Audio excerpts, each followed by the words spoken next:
Hello guys, आज हम rapid revision करने वाले हैं प्लांट किंगडम के कुछ इंपॉर्टेंट पॉइंट्स जिससे मोस्ट ऑफ द एग्जाम्स में क्वेश्चन पूछे गए हैं और अपकमिंग एग्जाम में भी पूछे जाएंगे। तो बिफोर गोइंग टू एग्जाम आप जरूर वीडियो को देखिएगा और इसको जल्दी से सेव कर लीजिए, वीडियो को वॉच लेटर या फिर डाउनलोड कर लीजिए। फॉर एंजियोस्पर्मिक क्लासिफिकेशन, आर्टिफिशियल जो सिस्टम है क्लासिफिकेशन का वो लीनियस ने दिया था, और वहीं पे जो नेचुरल सिस्टम ऑफ क्लासिफिकेशन है given by Bentham and Hooker, और फाइलोजेनेटिक जो एनसीईआरटी में लिखा नहीं है बट एंगलर एंड प्रैंटल याद रखिएगा। क्वेश्चन आते हैं कि जो क्लासिफिकेशन हुआ है वो सबसे पहले अर्लीस्ट जो क्लासिफिकेशन का बेसिस था वो क्या था। एक्चुअली वो यूज और डिसयूज के लिए था, मतलब किसका क्या यूज है उस बेसिस पे क्लासिफाई किया गया था। और सबसे पहले क्लासिफाई करने वाले कौन थे आपको पता है? एरिस्टोटल थे। एरिस्टोटल ने सबसे पहले क्लासिफाई किया था। ओके, इस चीज को याद रख लीजिएगा। चलिए आइए आगे बढ़ जाते हैं। At present phylogenetic classification system based on the evolutionary relationship among the various organism is the most accepted one। तो फाइलोजेनेटिक का मीनिंग क्या हो जाता है? फाइलोजेनेटिक मतलब बेस्ड ऑन इवोल्यूशनरी रिलेशनशिप। तो इवोल्यूशन से इसमें ट्रेंड में मैच कराया जाता है और यही वाला मोस्ट एक्सेप्टेबल वन है as of now. Numerical taxonomy किसको बोलते हैं? बेसिकली आप याद रख लीजिएगा, आप इसमें ऑब्जर्वेबल कैरेक्टर्स देखते हो, इसमें आप कंप्यूटर्स यूज करते हो, लिख लीजिएगा। तो इसमें ऑल ऑब्जर्वेबल कैरेक्टर्स देखे जाते हैं, यहाँ से एमसीक्यू आया हुआ है ऑल ऑब्जर्वेबल कैरेक्टर्स, और कंप्यूटर्स यूज किए जाते हैं इसमें जिससे कि आप पूरा को एक्सेस कर पाओ एक बार में। Cytotaxonomy is based upon cytological information like chromosome number, structure and behavior। Very important बन जाता है, क्वेश्चन आएगा साइटोलॉजिकल इंफॉर्मेशन या फिर क्रोमोसोम नंबर के ऊपर कौन सा बेस है। तो मोस्ट ऑफ द टाइम बच्चे न्यूमेरिकल मारते हैं but answer will be cytotaxonomy. Alga के बारे में लिखा गया they are chlorophyll bearing, obviously वो फोटोसिंथेटिक है, सिंपल होते हैं, थैलॉइड होते हैं, autotrophic and largely aquatic. Most of the time वो पानी में मिलते हैं। दो एल्गा आपको अलग अलग जगह देखने को मिल जाते हैं, याद आ रहा होगा आपको, ये प्लांट्स के ऊपर हो गया, रॉक्स के ऊपर हो गया, इनफैक्ट एनिमल्स के ऊपर भी हो सकते हैं। चलिए आइए नाउ डिस्कस करते हैं इन algae. Asexual reproduction is by the production of different type of spore. याद रखिएगा जू स्पोर बहुत कॉमन है और मोटाइल होता है जू स्पोर, एकदम इंपॉर्टेंट। तो एल्गा में asexual reproduction mainly by option दिया जाएगा जू स्पोर, आपको हिट करना है। Fusion of two gamete dissimilar in size as in some species of Eudorina, obviously alga की बात करें Eudorina is termed as an isogamous. तो अल्टीमेटली डिसिमिलर अगर साइज का फ्यूजन हो रहा है गैमेट का, डिसिमिलर साइज है मेल फीमेल वाले, तो उसको एनाइसोगैमस रिप्रोडक्शन बोलते हैं। अब आइए वापस देखते हैं next statement. Two fusing gametes can be flagellated and similar in size. तो similar in size but flagellated है, मतलब मोटाइल, राइट है ना। तो मोटाइल और similar, motile similar in Ulothrix, याद रख लीजिएगा। वहीं पे अब हम बात करते हैं नॉन फ्लैजेलेटेड, मतलब non motile but similar in size in spirogyra. तो स्पाइरोगायरा में क्या लिखोगे? गैमेट्स आर नॉन फ्लैजेलेटेड या फिर नॉन मोटाइल गैमेट्स, ठीक है।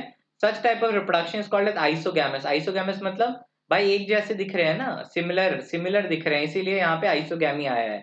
Fusion between one large non motile female gamete, female gamete बड़ी सी या नॉन मोटाइल है, और क्या लिखा गया? Smaller motile male gamete is termed as oogamous। oogamous कहाँ पे देखने को मिल रहा है? Okay, obviously Volvox and Fucus, Volvox और फ्यूकस में देखने को मिल रहा है oogamous, और ये ड्राइंग भी दिया गया है फ्यूकस वाला, इंपॉर्टेंट है। Algin obtained from brown algae and carrageenan agar are obtained from red algae. Actually ये जो एल्गिन ये सब जो है ना, जब हम लोग पढ़ते रहते हैं तो ये प्रोडक्ट्स ऑफ सेल वॉल है, याद रखिएगा। नाउ अब आ जाते हैं, at least half of the total carbon dioxide fixation on the earth is carried out by alga through photosynthesis. So this becomes very important question. ये पूछा जाएगा कितना परसेंट एल्गा करते हैं, तो एटलीस्ट हाफ, नियरली 50%। अगर one of the commercial products obtain from Gracilaria and Gelidium. तो Gracilaria और जेलिडियम कौन सी एल्गी है? रेड एल्गी है। कैसे याद रखेंगे? रेड एल्गी के लिए चीट कोड था आरपीजी, मतलब आरपी स्क्वायर जी स्क्वायर, ऐसे भी याद रख सकते हो आप। ओके, तो दोनों जी वाले ग्रेसिलेरिया जेलिडियम रेड एल्गा आ जाएंगे, लिख लीजिएगा यहाँ पे। They are used to grow microbe and in preparation of ice cream jellies. Okay, now Chlorella is unicellular alga rich in protein, act as a food supplement even by space travelers। तो ultimately इसके अंदर protein आ जाता है, chlorella हो गया। फिर उसके बाद आप लोग और भी जब डिटेल में पढ़ोगे सिंगल सेल प्रोटीन में, तो वहां पे आपको एक और टर्म मिलता है स्पिरुलिना। दो both are different entities. Now pyrenoid कैसे याद रखेंगे? Pyrenoid contain protein beside starch, pyrenoid PBS, इसके लिए लाइन आपको यही याद रखनी है, PBS. Now green algae usually have a rigid cell wall made up of inner layer of cellulose and outer layer of pectose. बहुत बार पूछा गया एंट्रेंस एग्जाम में, तो ये बहुत इंपॉर्टेंट डेटा बन जाता है। कैसे याद रखेंगे? हम लोग एक चीट कोड चलाते हैं ओपी इन द चैट, सुनते हो ना, बहुत गेमर लोग यूज करते हैं ओपी इन द चैट। तो ओपी याद रखोगे आप, ओपी आउटर लेयर पेक्टोज का और इनर वाला सेलुलोज का, एकदम ऐसे याद रखना है। Green alga contains chlorophyll A, B and starch as a food reserve. Okay, they form zoospore with 2 to 8 apically होता है इनका जो फ्लैजेला है 2 से 8 होता है और एपिकल होता है किसका ग्रीन एल्गा मतलब क्लोरोफाइसी का क्लोरोफाइसी में आपको पिगमेंट मिल रहे हैं क्लोरोफिल ए क्लोरोफिल बी और इनका फूड रिजर्व स्टार्च आ जाता है clear now Volvox Ulothrix Chara are example of green alga the member of the Phaeophyceae या फिर ब्राउन एल्गा कहां पे मिलते हैं जनरली मरीन हैबिटेट में मिलते हैं brown algae vary in colour from olive green पूछा जाता है इनका कलर कैसा हो जाता है from olive green to various shade of brown depending upon the amount of xanthophyll okay xanthophyll pigment fucoxanthin question आ जाता है कभी कभी कि फियोफाइसी में पिगमेंट कौन सा तो xanthophyll आप मार सकते हो अगर फ्यूकोजैंथीन दिया तो ऑब्वियसली आप फ्यूकोजैंथीन चूज करे हो और क्लोरोफिल ए और क्लोरोफिल सी अगर मैं आपसे पूछूं यहाँ पे रेड एल्गा ग्रीन एल्गा और ब्राउन एल्गा तीनों में एक क्लोरोफिल कॉमन है that is your chlorophyll A जैसे इसमें क्लोरोफिल ए सी आ रहा है अब जब रोडो बोलते हैं रेड की जब हम लोग बात करेंगे तो उसमें ए और डी आएगा चलिए आगे देखेंगे फियोफाइसी में जो फूड हो जाता है वो कॉम्प्लेक्स कार्बोहाइड्रेट के फॉर्म में स्टोर हो जाता है लैमिनेरियन और मैनिटॉल के फॉर्म में तो यहाँ भी एमसीक्यू आ जाएगा इनर सेल वॉल ओके क्या लिखा गया यहाँ पे of brown algae is usually covered by gelatinous coating of algin algin आपको बताया था सेल वॉल के प्रोडक्ट्स में आ जाते हैं चलिए ब्राउन एल्गा के अंदर जो प्लांट बॉडी है वो क्या हो जाता है सबस्ट्रेटम से जुड़ा रहता है with the help of hold fast and have stock and stipe okay और क्या लिखा है यहाँ पे leaf like photosynthetic organ called frond okay याद रख लीजिएगा leaf like photosynthetic organ in brown algae is called as frond okay asexual reproduction is the most क्या लिखा गया यहाँ पे in most of the brown alga is by biflagellated zoospores that are pear shaped and have two unequal laterally attached flagella अभी आप दिमाग लगाओगे green alga में हमने बात किया था 2 to 8 बात किया था और एपिकल बात किया था right now majority of the red alga अब रेड एल्गा के बारे में बात करते हैं are marine with greater concentration found in the warmer areas important data बन जाता है ओके जब हम रेड बोलते हैं तो रेड से RED रेड एल्गा से रेड आता है तो फ्लोरिडियन स्टार्च हो जाता है इनका फूड स्टोर्ड ओके याद रख लीजिएगा रेड एल्गा है chlorophyll A chlorophyll D red में डी आ रहा है तो डी याद रखिएगा chlorophyll D and predominance of phycoerythrin ये भी कभी कभी क्वेश्चन दिया जाता है फाइकोएरिथ्रिन इसके लिए एग्जांपल्स क्या क्या थे Polysiphonia Porphyra Gracilaria Gelidium okay चलिए नेक्स्ट स्टेटमेंट देखते हैं red alga lack any motile structure throughout the life तो ये नॉन मोटाइल हो जाते हैं बेसिकली तो इनमें अगर इनमें कोई मोटाइल स्ट्रक्चर नहीं है तो इनमें कैसा रिप्रोडक्शन मिलेगा आगे हम लोग नीचे देखने वाले the main plant body of bryophyte is gametophyte अब ब्रायोफाइट के बारे में थोड़ा डिस्कस करते हैं पहले ब्रायोफाइट में कैसा हो जाएगा ओके और हाँ रेड एल्गा में एक इंपॉर्टेंट लाइन था मैं आपको बता दे रहा हूँ कॉम्प्लेक्स पोस्ट फर्टिलाइजेशन इवेंट देखने को मिलता है रेड एल्गा में क्या देखने को मिलता है कॉम्प्लेक्स पोस्ट फर्टिलाइजेशन इवेंट ये वाला बहुत इंपॉर्टेंट लाइन था the main plant body of bryophyte is gametophyte ploidy n हो जाती है जनरली हम लोग जब पढ़ते हैं याद आ रहा होगा okay the sex organ in the bryophyte are multicellular jacketed question आता है ब्रायोफाइट में जो फीमेल सेक्स ऑर्गन है उसको आर्चिगोनियम बोला जाता है फ्लास्क शेप्ड हो जाता है और सिंगल एग बनाती है और वहीं पे अब हम लोग आते हैं next line species of sphagnum sphagnum को पीट मॉस भी बोलते हैं बॉग मॉस भी बोलते हैं याद रख लीजिएगा तो ये क्या चीज में यूज किया जाता है use as a fuel and as a packaging material why packaging material because ये हाइग्रोस्कोपिक मटेरियल है कैसा मटेरियल है हाइग्रोस्कोपिक ये वेरी इंपॉर्टेंट टर्म बन जाता है hygroscopic mosses along with the lichens are the first organism to colonize rocks अगर आपको याद आ रहा है lichens सबसे कहाँ पे मिलते हैं जेरोसीर में मिलते हैं देखने को कहाँ पे जेरोसीर में सबसे पहले कौन आते हैं पाइनियर वर lichens क्लियर तो क्वेश्चन आएगा mosses lichens were of dash great dash कभी कभी ऑप्शन में इकोनॉमिकल दिया जाता है इकोलॉजिकल होगा देख लीजिएगा ये इकोलॉजिकल होना चाहिए राइट चलिए asexual reproduction in liverworts takes place by fragmentation of the thallus or by formation of specialized structure called gemma gemma पूछा जाता है बहुत बार कि gemma asexual structure है या sexual obviously asexual reproduction में मदद कर रहा है तो gemma का description देख लेते हैं green है multicellular है asexual bud है they develop in small receptacle called gemma cup located on the thalli thallus like structure में liverworts में देखने को मिलते हैं liverworts में sporophyte is differentiated into foot सीटा एंड कैप्सूल फूड सीटा एंड कैप्सूल देखने को मिलता है स्पोरोफाइट डिफरेंशिएट बन करके ये बनाता है the predominant stage of the life cycle of moss तो मॉस का हम लोग पूछ रहे हैं प्रीडोमिनेंट स्टेज क्या आ जाता है गैमेटोफाइट स्टेज आ जाता है लिख लीजिएगा यहाँ पे गैमेटोफाइट हो जाता है उसके अंदर 2 स्टेज होते हैं पहला स्टेज को प्रोटोनेमा तो क्वेश्चन आएगा protonema is under which stage आप क्या बोलोगे gametophyte which develop directly from a spore तो प्रोटोनेमा बना कहां से स्पोर से बना सेकेंड स्टेज को लीफी स्टेज बोलते हैं वो कहां से बना होगा? Develop from secondary protonema as lateral bud. Vegetative reproduction in the mosses is by fragmentation and budding in the secondary protonema. The sporophyte in the mosses is more elaborate than liverwort. मतलब क्या हो जाता है, जैसे जैसे देखिए आप liverwort के बाद अब क्या आ रहे हो, mosses में आ रहे हो. liverwort के बाद अब जब mosses में पढ़ रहे हो तो आपको पता चल रहा है गैमेटोफाइट का इन्फ्लुएंस कम हो रहा है और स्पोरोफाइट ज्यादा इलाबोरेट दिख रहा है धीरे धीरे. क्यों? क्योंकि आपको पता है एंजियोस्पर्म जो है मोस्ट डेवलप्ड जब पढ़ रहे हो तो वो स्पोरोफाइट ही है ना, या जिम्नो हो गए वो लोग स्पोरोफाइट है. चलिए, तो धीरे धीरे आपको इवोल्यूशन का ट्रेंड तो दिखाना पड़ेगा कि फ्रॉम गैमेटोफाइट टू स्पोरोफाइट जा रहा है, right. Now in pteridophyte the main plant body sporophyte. Question आएगा टेरिडोफाइट और ब्रायोफाइट दोनों में ही हैप्लोडिप्लॉन्टिक लाइफ साइकिल देखने को मिलता है, but the main plant body of pteridophyte is sporophyte. Okay, अब याद रखिएगा टेरिडोफाइट से एक और important information. Pteridophyte are the first vascular, okay, first plants to have vascular tissues were pteridophytes. The sporophyte bears sporangia that are subtended by leaf-like appendages called sporophyll. तो sporophylls आपको देखने को मिल रहा है. Very good. Pteridophyte are homosporous. Generally pteridophyte are homosporous, but they are like some are heterosporous. दो different spores आपको देखने को मिल रहे हैं. तो क्या क्या हो सकते हैं? उसका एग्जांपल हो जाएगा सिलाजिनेला और सैल्विनिया, बट मेजोरिटी होमोस्पोरस होते हैं. Clear?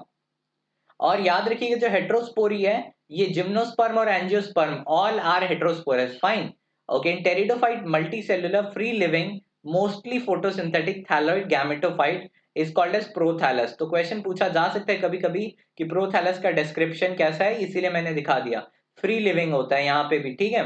Now zygote produces a multicellular well differentiated sporophyte which is the dominant. मैंने अभी अभी आपको बताया कि टेरिडोफाइट में डोमिनेंट इज स्पोरोफाइट और वहीं पे ब्रायोफाइट में डोमिनेंट इज गैमेटोफाइट.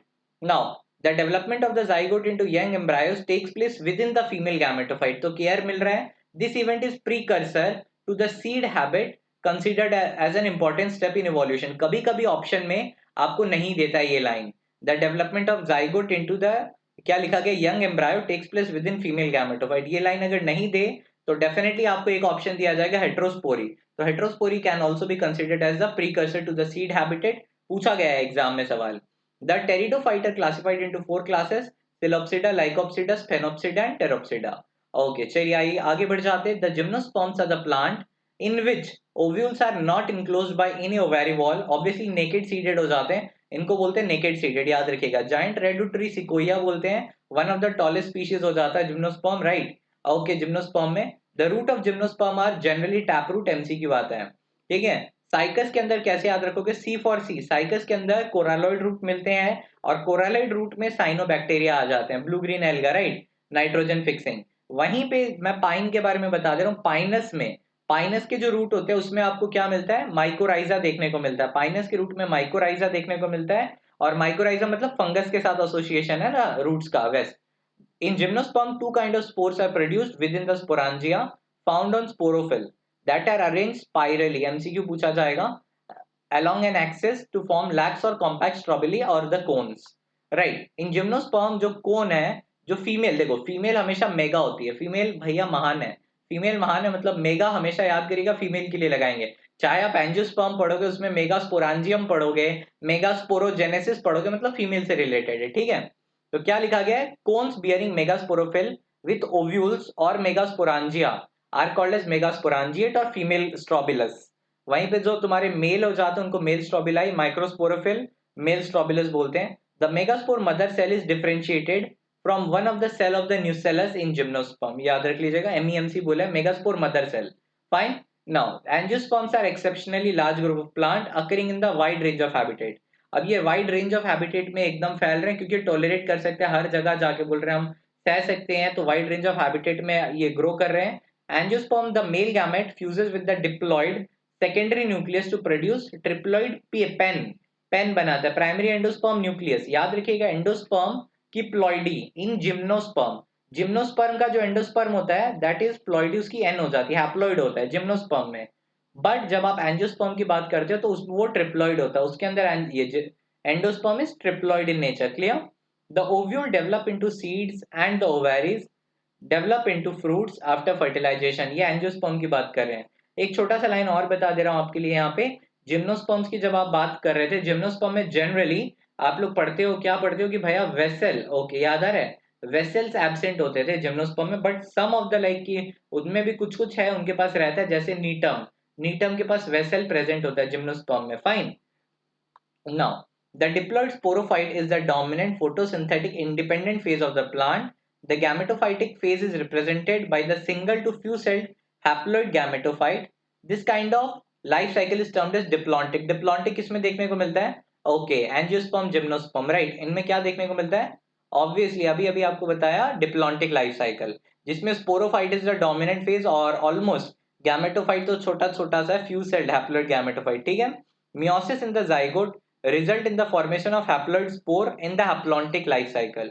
Haplontic में dominant है ही कौन? जो है आपका gametophyte, याद रहेगा ना. In the bryophyte, multicellular sporophyte is totally or partially dependent upon gametophyte for anchorage and nutrition. पूछा जाएगा bryophyte में वो parasite बन जाता है क्या? Yes, almost totally या फिर partially dependent रहता है gametophyte के ऊपर. Bryophyte में sporophyte. Most algal genera are haplontic. Alga generally haplontic होता है उनका life cycle, but exceptions are there. जैसे एक्सेप्शंस क्या आ जाते हैं यहाँ पे लिख लीजिएगा. एक्टोकार्पस पॉलीसिफोनिया जो हो जाते हैं उसके अंदर एचडी देखने को मिलता है, ईपीएचडी हो जाएगा, और फ्यूकस के अंदर डिप्लॉन्टिक लाइफ साइकिल देखने को मिलता है. Okay, all pteridophyte and bryophyte shows HD life cycle. HD मतलब haplodiplontic. Okay, gymnosperm angiosperm shows diplontic life cycle. So guys, अगर आपको वीडियो पसंद आई हो तो जल्दी से लाइक कर दीजिएगा, और जिससे कि, और हाँ, इसमें टेक्स्ट क्या ऐड करना है आपको, कमेंट नीचे करना है, कमेंट करके बताइएगा कि are these videos helpful. Guys देखिए, आप किताब पढ़ने जाओगे टाइम लगेगा डेफिनेटली. पाताल सीरीज है, इसमें हमारे तरफ से जो एड ऑन हो रहा है हम लोग ट्राई कर रहे हैं कम टाइम में आपको ज्यादा दे पाए, तो एक वीडियो में लाइक जरूर कर दीजिएगा, जिससे कि हम लोग और ज्यादा बच्चों तक पहुंच पाए. और अगर आप खुद शेयर कर दो तो यार बहुत बहुत सही होगा. तो डेफिनेटली गाइस आप शेयर कर दीजिए, चैनल को सब्सक्राइब नहीं किया तो कर दीजिए, क्योंकि more than 60% of the audience have like उन्होंने सब्सक्राइब ही नहीं करके रखा है. Subscribing the channel is totally free. And अगर आपको इसके नोट्स चाहिए जो भी मैं पीडीएफ दे रहा हूँ, आप टेलीग्राम से कलेक्ट कर सकते हो. टेलीग्राम का लिंक नीचे डिस्क्रिप्शन में है. Soon we are going to upload all these notes, like Telegram पे मैं अपलोड कर दूंगा. Till then guys, keep learning, keep hustling. Thank you so much.